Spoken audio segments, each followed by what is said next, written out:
২০০১ সালের নির্বাচনে জয়ী হওয়া জামায়াত ইসলামীর ১৭ জন প্রার্থীর একজন জামায়াতের নায়েবে আমির ডাক্তার আব্দুল্লাহ মোহাম্মদ তাহের। বর্তমানে তিনি দলটির অতি সামান্য কয়েকজন নেতার মধ্যে একজন, যাদের সংসদ সদস্য হিসেবে দায়িত্ব পালনের অভিজ্ঞতা রয়েছে। দীর্ঘ রাজনৈতিক ক্যারিয়ারে তিনি দুইবার নির্বাচনে অংশ নিয়েছেন। একবার বিপুল ভোটে জয়ী হয়েছেন, অন্যবার হয়েছেন পরাজিত।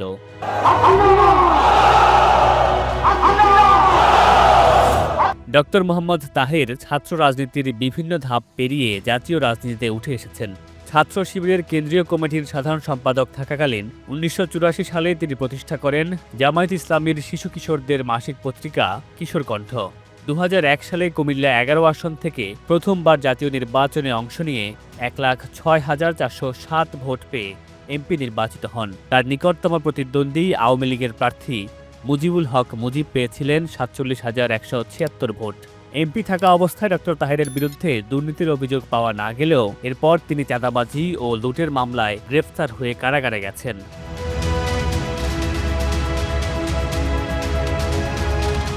২০০৮ সালে একই আসন থেকে তিনি দ্বিতীয়বার নির্বাচনে অংশ নেন, তবে জয় ধরে রাখতে পারেননি। সেবার ৭৭,৯২৪ ভোট পেয়ে পরাজিত হন। জয়ী হন আওয়ামী লীগের প্রার্থী সাবেক রেলমন্ত্রী মুজিবুল হক মুজিব। ২০০৮-এর পর মোহাম্মদ তাহের আর কোনো নির্বাচনে অংশগ্রহণ করেননি।